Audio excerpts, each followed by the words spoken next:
in my life. I want to thank you, Lord, for your grace and mercy, which I don't deserve. Thank you, Lord, that you've been far better to me than what I deserve. For I deserve judgment and condemnation, but you've shown me mercy upon mercy and grace upon grace. And I give you all the glory. I give you all the honor. I give you all the praise. I pray this in Jesus' name. And everybody said, Amen. I'm going to ask you to stand to your feet as we go to the reading of God's Word.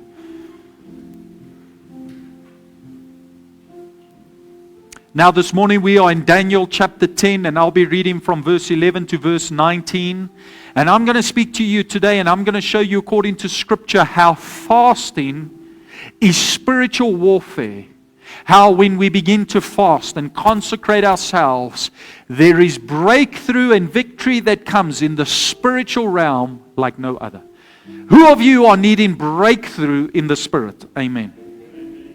So I believe you are here today because God wants you to hear this word. I am so aware of the fact that every time I get into this pulpit, I've got to preach and teach what God lays on my heart because you have come with an expectation. Amen. So let's get into the Word of God. Daniel chapter 10 verse 11. And listen to what the Bible says.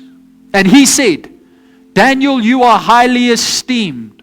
Consider carefully the words I'm about to speak to you and stand up. For I have now been sent to you. And when he said this to me, I stood up trembling. Daniel's having an encounter with a divine being, a divine angel. Then he continued, do not be afraid, Daniel. Since the first day that you set your mind to gain understanding and to humble yourself before your God, your words were heard, and I've come in response to them. But the prince of the Persian kingdom resisted me for 21 days. Then Michael, one of the chief princes, came to help me, because I was detained there with the king of Persia. Now I've come to explain to you what will happen to your people in the future, for the vision concerns a time yet to come. While he was saying this to me, I bowed my face towards the ground and I was speechless. Then one who looked like a man touched my lips. I opened my mouth and began to speak. And I said to the one standing before me, I'm overcome with anguish because of the vision, my Lord, and I'm helpless. How can I, your servant, talk to you, my Lord?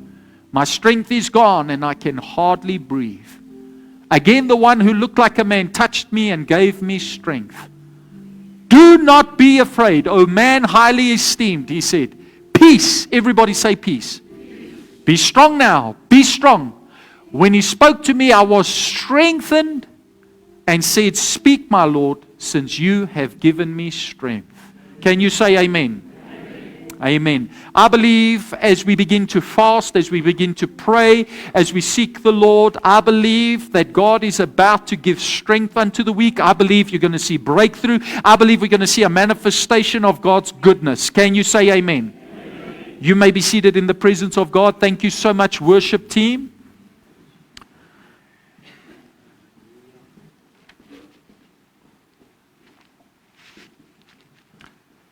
Who of you are expectant that God is going to move? Let me just see again by a show of hands. Who of you are expectant God's going to move as we begin to seek the Lord?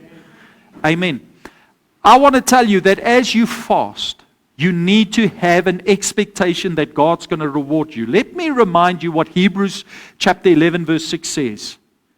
Now it's impossible to please God without faith, because anyone who comes to Him must believe that He exists, and that He rewards those who earnestly seek Him. As jy ernstig is om die Here te soek, daar's 'n beloning vir jou. There is a reward for you. But you got to have an expectation that God is going to come through for you. Amen. And I wonder what expectation you have. I wonder what is that which you trust in God for.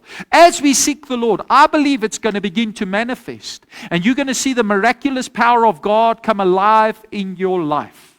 Amen.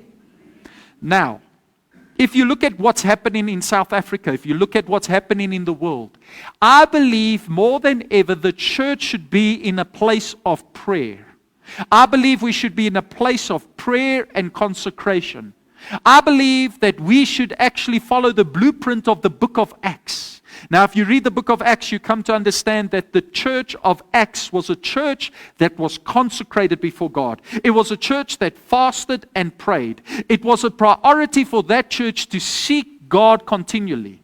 The reason why I say that is because we are seeing things take place in our nation, and it seems as if the demonic is being unleashed in communities. It seems as if the devil is having his way across the nation.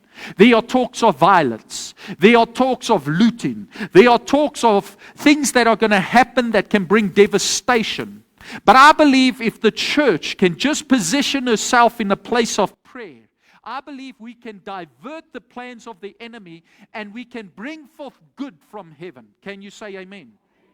Remember, the Bible says in 2 Chronicles chapter 7 verse 14, if my people will pray, if my people, not the unbeliever, not the heathen, not those that are outside the church, but if the people who are in the church could just begin to pray and humble themselves and seek the face of God and turn from their sin, God says, I will hear from heaven, I will forgive your sin, and I will heal and restore your land. I believe we're going to see healing and restoration take place in South Africa as we fast and pray. Can you say amen? It's not coincidence that the middle week of the year falls exactly on the time when there's so much talking about looting and violence. And I believe we need to capitalize on this opportunity. If we don't seek the Lord now in this generation, our children will pay a heavy price tomorrow. If we don't seek the Lord today, the next generation has to pay a price. And I don't want my children growing up and saying, my dad should have prayed more. My dad should have fasted more. My dad should have been more in the Word. I want my children to grow up and saying, I saw what it means to seek God. I saw what it means to pray. I saw what it means to worship. I saw what it means to stand upon the promises of God. It starts with us. We have to make a stand. Let me just say this. Everything we see taking place, there's a spirit behind it. If you are getting upset with man, if you are offended with flesh, you've already fallen into the trap of Satan. For our warfare is not against flesh and blood, but it's against the principalities and the powers of darkness. Whoever you think in politics needs to be removed so that there can come peace to this nation, let me tell you something. Remove that person, the spirit will remain. Somebody else will rise up in their place and they will have twice the devil. Why? Because it was never about flesh. It was about the spirit that was behind it. And as Christians, we need to discern it. And God says continually in His Word, if you will pray, if you will seek me, I will bring peace to your land. If you will pray. The condition is pray. The condition is humble yourself. If you read 2 Chronicles 7 verse 14, one of the ways you humble yourself, and all Bible scholars understand that in the Old Testament was to fast, is to fast and to seek God. God says in Jeremiah chapter 29 verse 7, He says, seek the peace of the city. Pray for the peace of the city. For if it goes well in the city, it will go well with you. Let's read it together. Also seek the peace and prosperity of the city to which I've carried you into exile.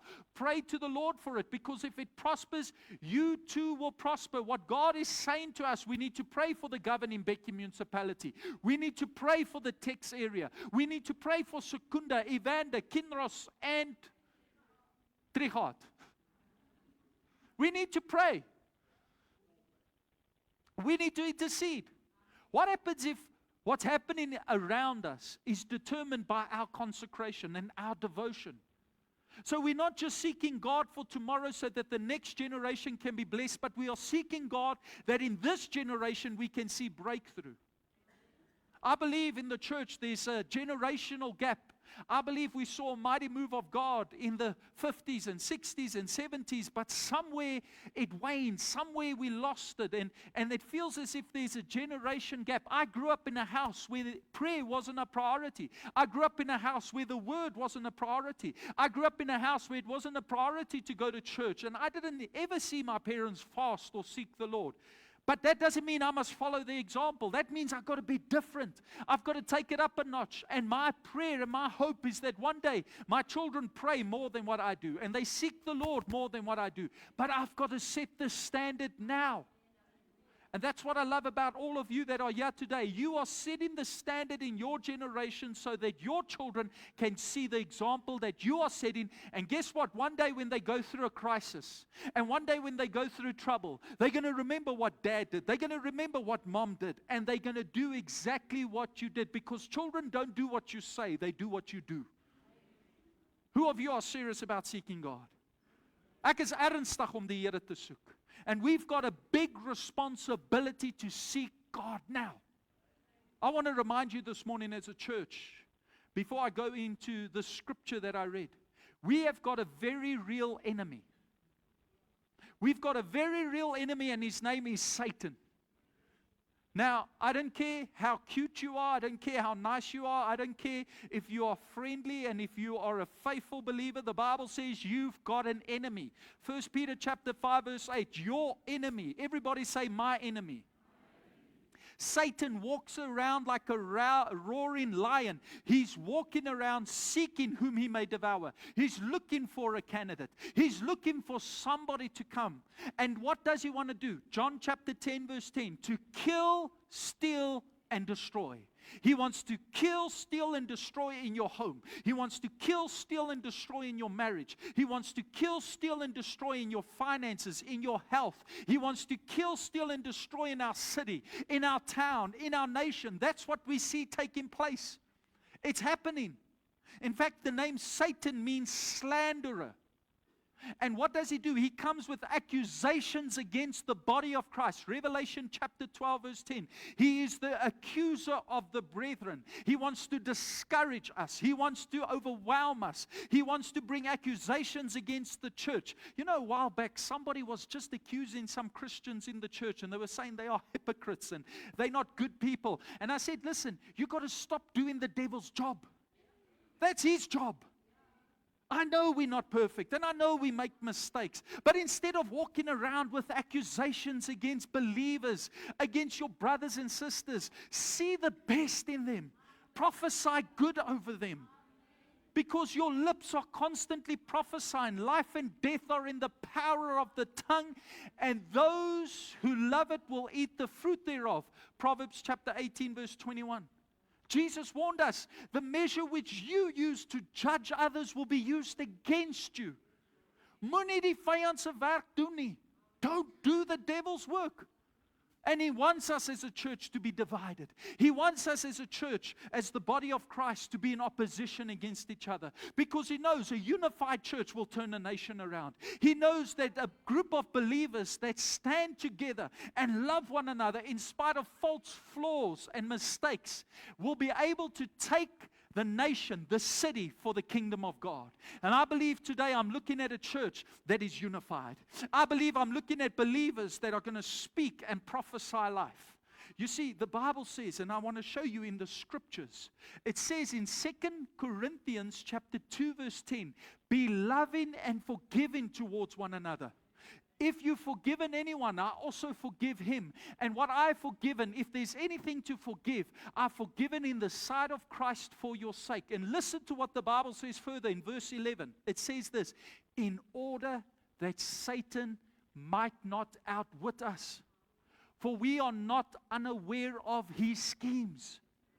He's got a scheme against the church. He's got a strategy against the church. And he wants to bring division. He wants you to be offended. He wants you to be angry. And when you fall into that trap, you become powerless in the kingdom of God. You become powerless in the spirit. But I've come to announce to you, you're not going to fall into the trap of Satan. No, you're not going to give in to the schemes of Satan. You're going to make a stand. And in this day and age, we're going to believe God that He's going to move, and we're going to see a mighty move of God like never before.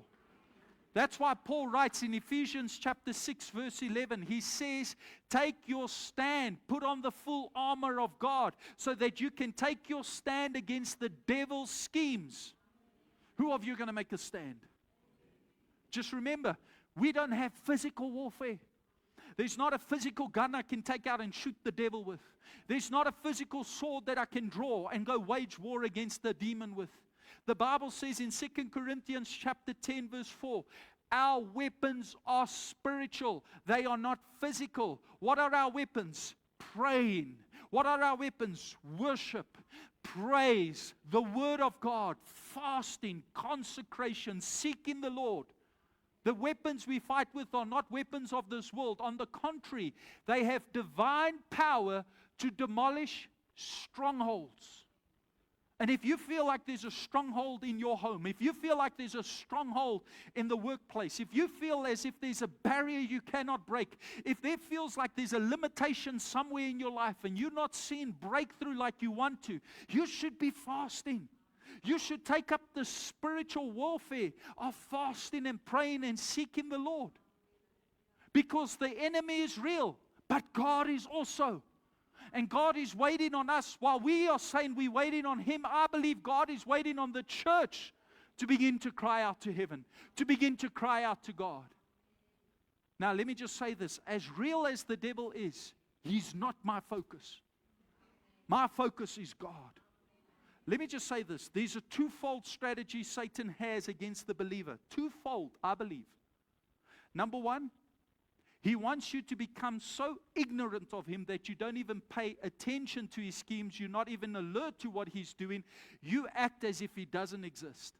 And that's when he can run rampant in your life. Because I have seen there are a lot of people that don't want to preach about the devil and they don't want to teach about the devil. Yet it's in the scripture. Paul taught about the devil. The great apostles taught about the devil. Jesus himself even encountered the devil and had to take authority and teach how we need to take authority against the devil. He wants the church to act as if he doesn't exist so that he can have his way. So I'm not going to be ignorant of him. But the second strategy, another extreme, is that he wants you to become so obsessed with him. When you refuse to be ignorant of him, you become so obsessed with him that you study everything about the demonic powers, and you study everything about Satanism, and you study everything about, there are this demon and this strong man and that strong woman, and whatever you want to say. Let me just say this. Our focus should be first and foremost the Word of God. We should not be ignorant, but we should not be obsessed either. Moenie in die sloot val waar jy so obsessie het met die duiwel en wat hy doen. Maar moenie nou so onkundig wees nie dat jy maak asof hy nie bestaan nie. Sometimes he does come into your home and you're going to have to recognize it and say, Satan, you're not going to have your way in my family. You're not going to possess my child. You're not going to wreck my marriage. You're not going to destroy my finances. Satan, get out in the name of Jesus. Jesus said, Matthew chapter 16 verse 19, whatever you bind on earth will be bound in heaven. You got to bind the works of Satan. You got to say, Satan, that's enough. In the name of Jesus, get out. Everybody say out loud, Satan, get out. Satan, get out. That sounds like a victorious church. I love it. Amen. Now in this book of Daniel, we read of this great man. He's an exiled Jew into a foreign pagan land. When we read the book of Daniel, we first read that he's now in this kingdom called Babylon. He's in a godless culture amongst people that don't worship Jehovah. Foreign language, foreign values. They are stuck in immorality. And yet God placed him in Babylon. And there he is in Babylon, this Jew. And he is called to make a difference in this land. No matter where you are, no matter where God has placed you, God has called you to be light in darkness. God has called you to be salt of the earth. God has called you to be the difference. Can you say amen? Die Here het jou geroep om die verskil te wees.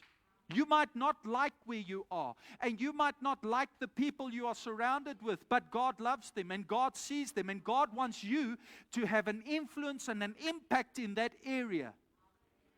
And Daniel does that. But there's something about Daniel that is so unusual.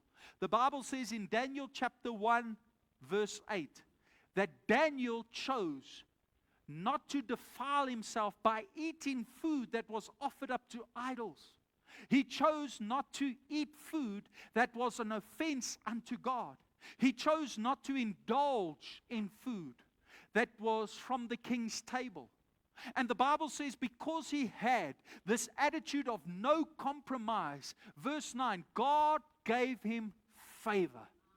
You see, when you and I choose that we're going to put God front and center of our lives, when we're going to make Him the priority, and we choose not to defile ourselves and not to pollute ourselves with the things of this world, there's favor that comes upon us. Who of you need favor?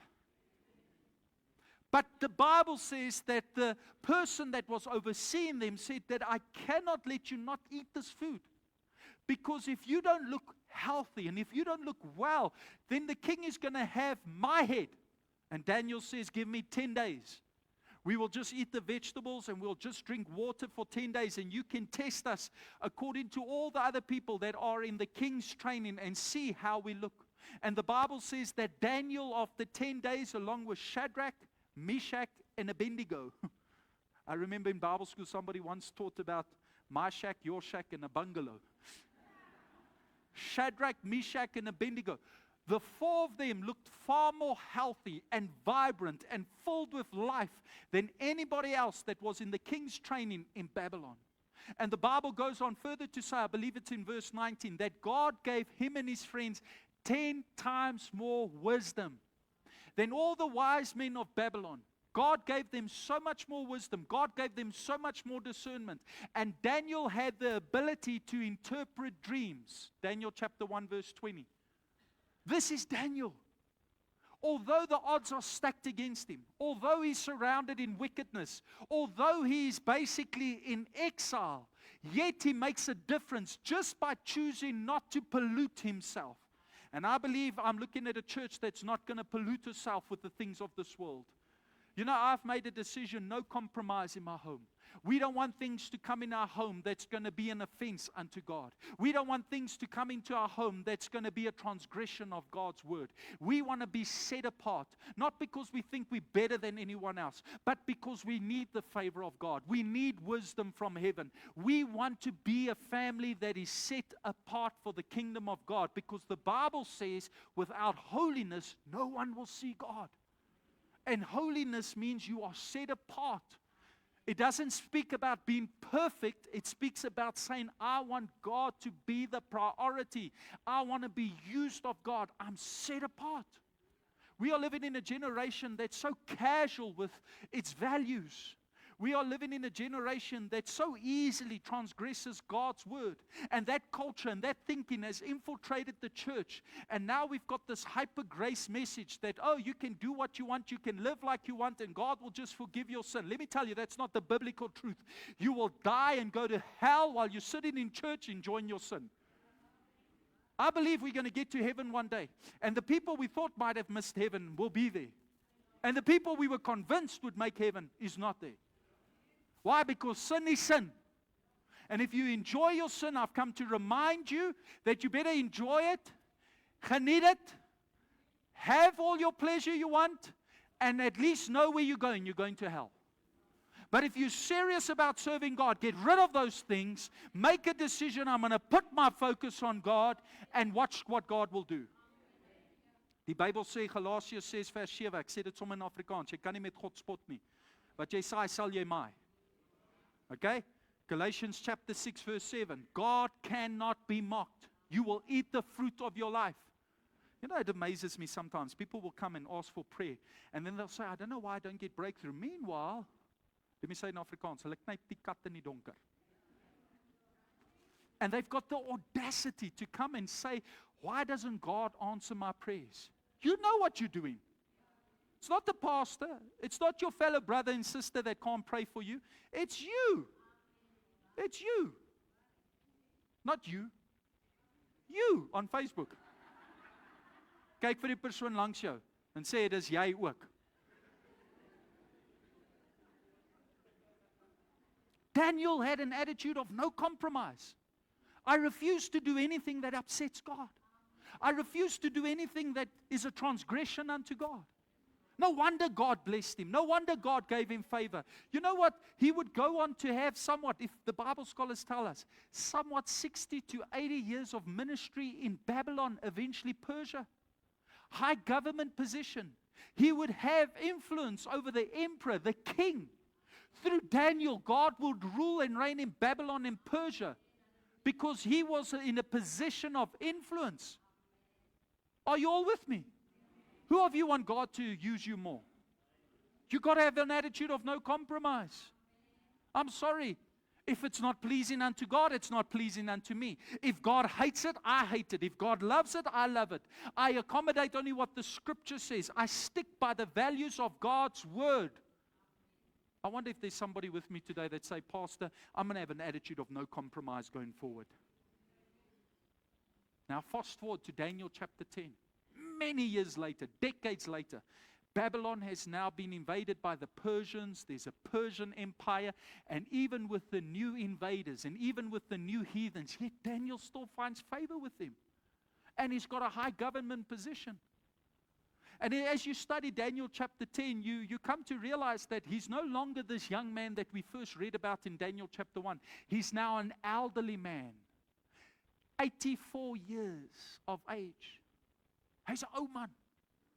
Okay? And there he is in Babylon. And as we read Daniel chapter 10, we read of how he's disturbed. His heart sore. In fact, the Bible says in Daniel chapter 10 verse 2, he was mourning. He was crying. He was weeping. He was not in a good place. He was stuck in a slope of depression. And there's this Daniel, and although he's this elderly man, and although he has had influence and impact for God's kingdom, his heart is broken. And I wonder today, whose heart is broken here? I wonder today, who is disappointed under the sound of my voice? I wonder if you are seated here today, and you feel as if life has overwhelmed you, and you've left with questions and so few answers. I wonder if you can relate to Daniel this morning. Daniel's heart is broken. Daniel's heart is hurting. Things don't make sense in life. And you know, that encourages me, even though this was a man that prayed 3 times a day. Even though this was a man that extensively fasted, had a lifestyle of fasting. Even though this was a man that stuck to God's holy word. Yet he got to a place where he felt like life is too much. And it doesn't always mean, if you feel like that, it doesn't always mean that you're a backslider. It doesn't mean that you don't have faith. Sometimes it just means you are human. Dit beteken net jy's 'n mens. But you know, whenever I start feeling a little bit sad and depressed, it's always an indication in my spirit that I need to seek God. That I need to get in the presence of God. Because the Bible says in His presence is fullness of joy. I need to be more in His presence. I need to spend more time in prayer. And the Bible says for 21 days he was mourning and weeping before God. For 21 days he was crying out to God. When all of a sudden, out of nowhere, he has an encounter. Now, what's fascinating to me, Daniel chapter 10 verse 7, he has an encounter with the divine being. Now, first Bible scholar says that there are 2 encounters he had. He had an encounter with the incarnate Christ, and he had an encounter with the divine angel in this passage of Scripture, because you come to understand there are 2 divine beings that he's encountering. But the Bible says when he saw the vision of this angelic being before him, the people around him could not see what he was seeing. The people around him did not discern what he was discerning. Why? Because in the spirit, he saw something they could not see. Let me just say this. As you and I begin to seek God, there are things we are going to see that other people can't see.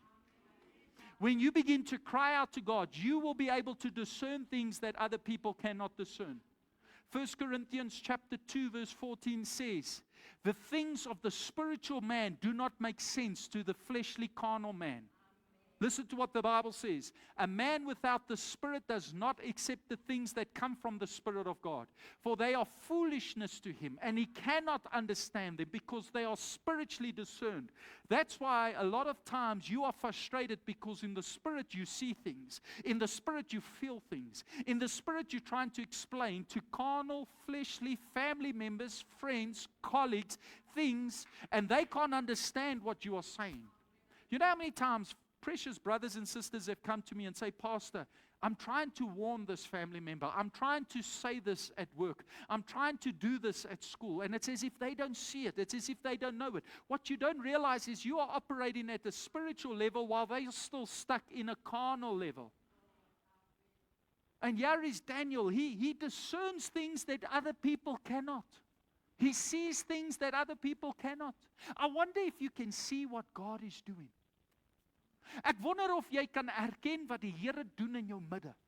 I wonder this morning if you can see what God is doing with your spiritual eyes. Or are you like the servant of Elijah that is blind to the moving of God all around you? In 2 Kings chapter 6, Elijah had to pray for his servant. Lord, open his eyes that he may see. Everybody say out loud, Lord, open my eyes that I may see. But why did it come? The Bible says in verse 3, for 3 weeks, for 21 days, Daniel was busy with consecration before God. For 21 days, he did not indulge in food. For 21 days, he did not eat pleasant food. For 21 days, he separated himself and he chose to seek God. He was on a fast, basically. He was choosing to seek the Lord. And as a result, he got this vision. He got this glorious revelation. He saw a moving of God. Let me read it to you. Daniel chapter 10, verse 3. I ate no choice food, no meat or wine touched my lips, and I used no lotions at all until 3 weeks were over. Getting tongue-tied here, just loosening my tongue a little bit. I did not indulge. I did not eat. I did not satisfy the flesh. I denied myself. You see, fasting is self-denial. There's power in fasting. Throughout Scripture, when any person or people began to fast, they saw the power of God unleashed. Moses in Exodus chapter 34 verse 28. You don't have to put the scripture up. I'm going to go quick. Moses in Exodus chapter 34 verse 28 fasted for 40 days and he received the law and a renewed covenant with God. For 40 days. Have you ever wondered who got the revelation of Genesis? Who ever got the revelation of what happened in the Garden of Eden? Who ever got the revelation of the private conversations that took place throughout Scripture between the people and God in the book of Genesis, between Cain and God, between Abel and Cain? Who ever got that revelation? Who got the revelation of Noah? Who got the revelation of Abraham, Isaac, and Jacob? Even divine meetings. That was Moses.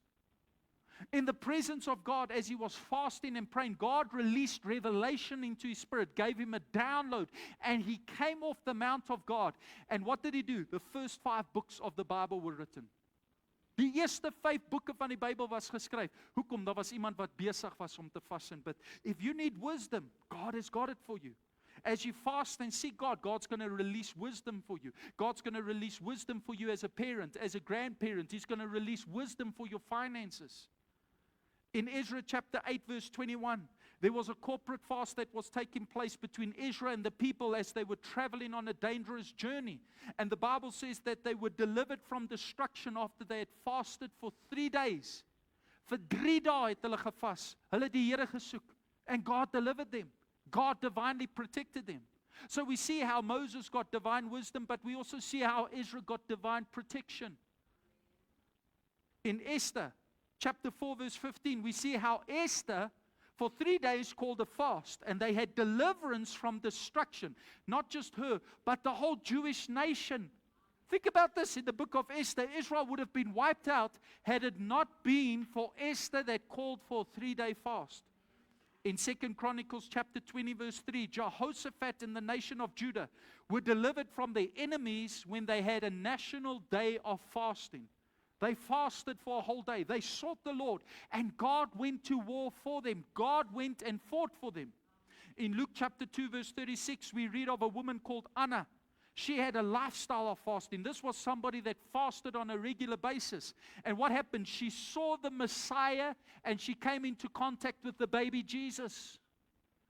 In Acts chapter 9 verse 9, we see how the great apostle Paul had an encounter with Jesus, and he fasted immediately for 3 days, and he was filled with the Holy Spirit. He got a fresh touch from God, and it launched him into a world-changing ministry. 3 days.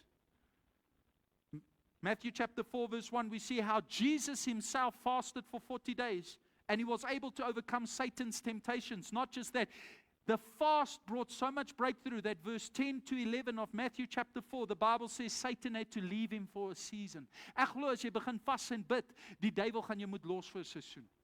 He's going to have to leave you for a season. Why? Because you consecrated yourself unto God. Daniel consecrated himself unto God. He set himself apart. He decided, I'm not going to satisfy this flesh. I'm not going to allow my flesh to dominate me. I'm going to allow the Spirit to dominate me. You know, there's a principle of consecration that runs throughout Scripture. Whoever consecrates themselves unto God, Afrikaans, toewy hulle self aan die Here. Whoever does this will see the miraculous working power of God. Joshua chapter 3 verse 5, Joshua says to the people, consecrate yourself today, for God will do a working miracle in your tomorrow. Who of you want to see God's miraculous working power in your tomorrow? It starts today. When you empty your stomach today, God goes to work in your future. God goes to work in your tomorrow. Now we as a church, we are making a decision by faith that we are going to fast for 7 days. Throughout Scripture, there is no command on how long you should fast. But by faith, we are doing it for 7 days. In January, by faith, we did it for 21 days. We are doing it, why? Because we are seeking God first, and we are trusting Him that the rest will fall into place. You know, Jesus expected us to fast. He said in Matthew chapter 6, verse 2, Jesus said, when you give, not if you give, when you give. Who of you believe it is important to give? Okay? Then he goes on and he says in Matthew chapter 6 verse 5, when you pray, who of you believe it's important to pray? He didn't say if you pray. So if you believe that giving is a normal practice of Christians, and you believe praying is a normal practice of Christians, and you believe that that's what Jesus expects from us, well then you've got to believe the same for fasting. Because the Bible says in Matthew chapter 6 verse 14, Jesus said when you fast, not if you fast. When you fast. So the Lord expected us to fast, expected us to give, to pray, and to fast. Sorry, it's verse 16. Matthew chapter 6 verse 16. When you fast. You see, that should be a normal practice of every Christian, of every family, of every church. Fasting. That's where we see the hand of God. One day there were people that came to Jesus and they said, John's disciples fast. Why don't your disciples fast? And Jesus said, can the bride mourn while she's with the bridegroom? One day the bridegroom will be taken away. And in that day, Luke chapter 5 verse 35, they will fast. In that day. Did you know that we are in that day? The bridegroom is not with us. Our bridegroom, our Lord and Savior aren't with us. And until we're with Him, we're going to fast. Until we get to the banquet of the Lamb, we're going to fast. Spiritually, we're going to set ourselves aside so that we may fast. That day has not entered. That time has not ended. Are you all with me today? So here is Daniel, heartbroken, seeking God for 21 days. And he has an encounter with this divine being. He has got an encounter with this divine angel, and 5 things happen as a result of being consecrated before God. And I believe these 5 things are going to happen over these 7 days. In fact, I want to prophesy it over you. And we're going to quickly look at everything that started happening as he consecrated himself unto God. Are you ready? You want to go in it with me? Of moet ek nou klaarmaak, wil julle huis toe gaan? Who of you say, Pastor, go on? Who of you say, Pastor, I need to get home? Wave at me. Let's get into it. Daniel chapter 10 verse 12. The very first thing that happens when you start fasting, praying, and seeking God and consecrating yourself, you start to see answers to prayer. Do you know how many precious believers under the sound of my voice are praying, seeking God, and they don't see answers to prayer? Daniel was praying and seeking God, and it felt as if there was no breakthrough. It felt as if nothing was happening. But what he didn't realize then, and what we don't realize today, is that there was a war waging in the spirit. This angel was blocked by a demonic satanic force called the Persia prince. It was the prince of Persia that was hindering this angel from bringing answers to prayer. But I love what the angel said to him. Do not be afraid, Daniel. since the first day that you set your mind to gain understanding and to humble yourself before your God, your words were heard and I've come in response to them.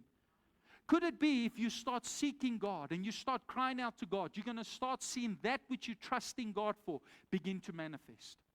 Now, I just want to say this as a side note. Listen to what I'm saying. Fasting changes you. It does not change God. Fasting changes me. It does not change God. Okay? It makes me more sensitive to what He wants. Fasting is not twisting God's arm to get your way. Sometimes we are praying for things that are not in the will of God. And oftentimes God starts changing our desires so that we can pray in line with His word. Are you all with me? You praying for that boy, you want him to be your husband, but that's not God's plan. God's going to take away that desire as you begin to fast. Okay? And sometimes you're praying for things that God did not intend. But now I want to speak about those things that are in the will of God. You're praying, you're seeking God, you just don't see breakthrough. And as you begin to fast and pray, you will see a manifestation of that. You know, it happened to the disciples once. They went and they tried to cast out a demon out of a boy. And the demon would not leave. There was no breakthrough. And Jesus comes and He casts the demon right out of the boy. And the disciples are confused and they say, why did our prayers not work? Why were our prayers not answered? And Jesus says in Matthew chapter 17 verse 21, this kind does not come out except by prayer and fasting. King James Version. Except by prayer and fasting, you're not going to see an answer to your prayer. There are certain prayers, in other words, according to Jesus, that will not be answered unless we devote ourselves to prayer and fasting. In fact, Isaiah 58 says that as you begin to fast, you break the bonds of wickedness. Satan loses his grip upon your home. Satan loses his grip upon your finances. Satan loses his grip upon your life. You see the answers of heaven. Daniel had an answer from heaven. But let me ask you this question. He did it for 21 days. For 21 days, for 3 weke lang, for 3 weeks long. Imagine if he after 6 days decided to give up. Imagine after the first day he decided he's not going to pray anymore. That angel would have never come to him like he should have. That's why you cannot stop short of your breakthrough. You've got to keep praying. Look to the person next to you and say, you've got to keep praying. The second thing that begins to happen, and listen to what I'm saying now. I want us quickly to read again. Listen to what the Bible says in Daniel chapter 10 verse 13. This angel was hindered by this demon, but the prince of the Persian kingdom resisted me for 21 days. How long did Daniel pray? 21 days. He resisted me. Then Michael, a more superior archangel, one of the chief princes, came to help me because I was detained there by the king of Persia. In other words, I have come now to help you, but because you were fasting, because you were praying, because you were in self-denial, because you were consecrating yourself, I could now come and help you. The second thing that begins to happen is divine help. And who of you know we need help? Ek het help nodig. Do you know how many times in the church I just don't know what to do? I don't know how to handle a situation, and I don't know what to say, and I don't know what to preach. And then I go on my knees and I start praying, and I take a day or two and I just begin to fast, and the answer comes. The breakthrough begins to manifest. You know, I'm at a place, if God does not send help, then I don't do anything. As die Here my nie help nie, dan wil ek niks doen nie. Because it's not by might, it's not by strength, but it's by His power that we get to do what we need to do. Daniel received help. There was a breakthrough in the spiritual realm. There was warfare taking place, but because he decided that he was going to stick it out, because he was going to keep seeking God, the divine help came when he needed it. Who of you need divine help over the next 6 months? There are things you can't do in your own strength. There are things that you can't do in your own wisdom. But as you seek God, divine help is going to come. Everybody say, help is on the way. Listen to what the Bible says in Psalm 91 verse 14. God says, I will be with you and I will help you. Everybody say, God's going to help me. Everybody say, God's going to come through for me. Because he loves me, says the Lord, I will rescue him and I will protect him, for he acknowledges my name. God is going to come through for you as you fast, as you seek God. Not only are you going to see answers to prayer, but you're also going to receive divine help. But Daniel chapter 10 verse 14, the third thing that begins to happen is you get prophetic insight. So the first thing that happens is answers to prayer, then there's divine help, but then there's prophetic insight. Listen to what this angelic being said to him. Now I've come to explain to you what will happen to your people in the future, for the vision concerns a time yet to come. I'm going to give you insight to the future. I'm going to give you revelation about tomorrow. I'm going to show you what's going to happen so that you are not overwhelmed or alarmed like other people are.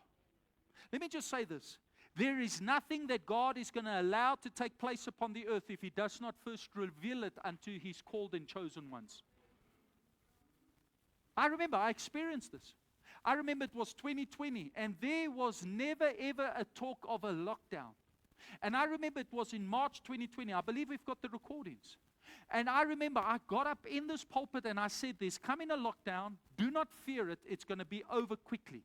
Although I did not know the details. And at that point I remember there was actually a brother that said to me, you are busy speaking fear into the hearts of people. That is happening in the UK. It will never ever happen in South Africa. But something in my spirit was so serious, I felt the urge to say it. And when I said it, 2 weeks later, we were in a hard lockdown. God does not do anything and first He reveals it unto His people. Ek glo daar's dinge wat gaan plaasvind in jou lewe en die Here wil jou nou wys dat jy voorbereid is vir dit. Because He loves you, He wants to prepare you for it. He wants to equip you for it. That's what happened to Joseph. Joseph was in Egypt, then God showed him that there's a drought coming. And because of Joseph's wisdom, because he was called and chosen of God, he was able to spare the whole of Egypt along indirectly with his own family because of what God showed him. Amos chapter 3 verse 7, God does nothing unless He first reveals it unto His prophets. I want to ask you, has God shown you what you must do? Has God revealed unto you what you must do? Het die Here al jou gewys wat gaan gebeur? Is God going to show you that which is concerning you? Has He shown you what you must do? He's got the answer. He's got the insight. He's got prophecy ready for you. Prophetic insight. It's the same thing that happened to Abraham. God was going to destroy Sodom and Gomorrah, but Lot was in Sodom. And because Abraham loved Lot, the Bible says in Genesis chapter 18 verse 17 that God told Abraham what He was going to do with Sodom. He told him. Because he's a friend of God. Man, may God tell me what's going to happen. May God show me what's going to happen. May God give me dreams and visions of what's going to happen so that I'm not caught off guard, that I'm not overwhelmed, that I'm not fearful like the world, that I'm not worried about like the unbeliever. We've got the inside scoop as the church. Daniel, I'm going to show you what's going to happen. I'm going to give you prophetic insight. You are disturbed, you are alarmed, you are weeping, you are crying, but I'm going to give you the answer for the future. I'm going to show you what's going to happen. Whatever you are worried about, God wants to give you revelation about that. Kyk vir die persoon langs jou en sê die Here gaan jou openbaring gee. God's going to give you revelation.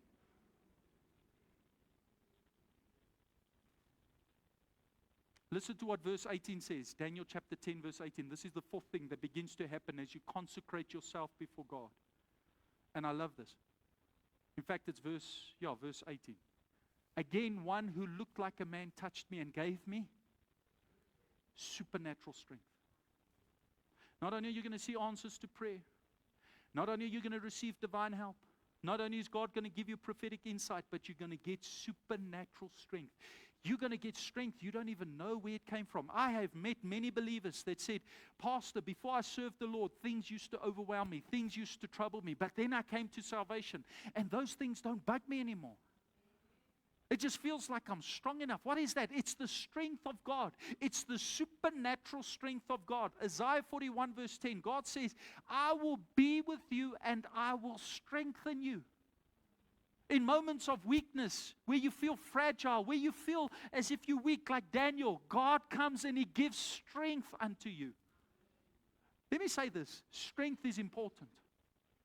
Because sometimes things happen so unexpectedly. We did not ask for it. We did not expect it. And all of a sudden, we need strength. Who of you needs strength for the next 6 months? Daniel received strength. I need strength to run this church. You know, I pray almost on a daily basis. I say, Lord, please give me grace and please give me strength. I pray constantly for my wife. I pray, Lord, please give her grace and give her strength to raise our children up in the ways of the Lord. Lord, give me grace and strength to lead this church, because if I'm not strong enough by you, Lord, I'm not going to make it. The fifth thing that came. And listen to what verse 19 says. The Bible says He not only strengthened him, but He gave him peace. I've come to tell you, God's about to give you holy peace. While it's chaotic out there, while it's crazy out there, while there's so much violence and turmoil and economic destruction, in your heart there's going to be peace. En mense gaan kyk na jou en sê, hoe het jy vrede? People are going to look at you and say, how do you have peace? Your peace is going to be a testimony to the people out there that God is real. He got peace. He was given peace. Peace, be strong now, be strong. And when He spoke to me, I was strengthened and said, speak, my Lord, since you've given me strength. Peace. He starts out this chapter heartbroken, mourning. He's overwhelmed. He's got questions. By the end of the chapter, things haven't changed, but he's got peace. He's got answers to prayer. He's got prophetic insight. He's got divine help. He's got supernatural strength. And he's got holy peace. Why? Because he was seeking the Lord. Today I've come to announce to you, as you seek God in this week, you're going to have holy peace. In fact, that's what the Bible promises us. Philippians chapter 4 verse 7, Paul says, when you come to God and you pray and you give your request unto God, the peace that surpasses all understanding will begin to rule in your heart. It will begin to guard your heart and your mind in Christ Jesus. Who of you need peace? Ek het vrede nodig. I need peace. I need peace in my home. I need peace in my marriage. I need peace in this church. I need peace. You can't buy peace.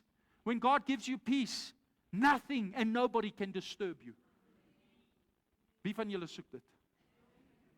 So as you fast, as you seek, let me just give you the 5 promises. Number 1, you're going to see answers to prayer.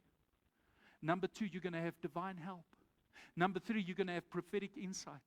Number 4, you're going to have supernatural strength. And number 5, you're going to have holy peace.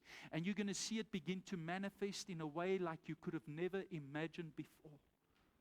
That's the power of seeking God. That's the power of setting food aside. We are not on a crash diet this week. What's a crash diet? It's where we just don't eat and we hope we lose some weight. If you lose weight, praise God. But that's not the point of it. What we are doing is we're saying, Lord, we need answers to prayer. For me, the test of seeing whether fast has worked is my flesh under control. Am I submissive unto God? Have I seen the breakthrough I'm trusting God for? Or was I busy and I wanted my way on the fast? No. We've got to push aside the plate and say, Lord, have your way. Amen. Nobody looking around. I want the worship team to come to the front. If you are here today and you say, Pastor, I'm trusting God for breakthrough. I want to take a moment to pray for you as we continue with this fast, as we fast for the next 7 days, starting today. And let me just say this. If you ate something this morning, don't feel like this day is wasted. You can still give up this day and say, Lord, I'm fasting from this service right through to next week's service. That's 7 days in total. Make a decision. You're going to fast. If you are here this morning, you say, Pastor, I'm not going to call you to the front, but just there where you are. If you say, Pastor, please pray for me. I feel like Daniel. I feel overwhelmed. I feel anxious. And I need breakthrough. Now, I'm trusting God for breakthrough over the next 7 days. If that is you, I want you to stand to your feet right now. I want to pray for you.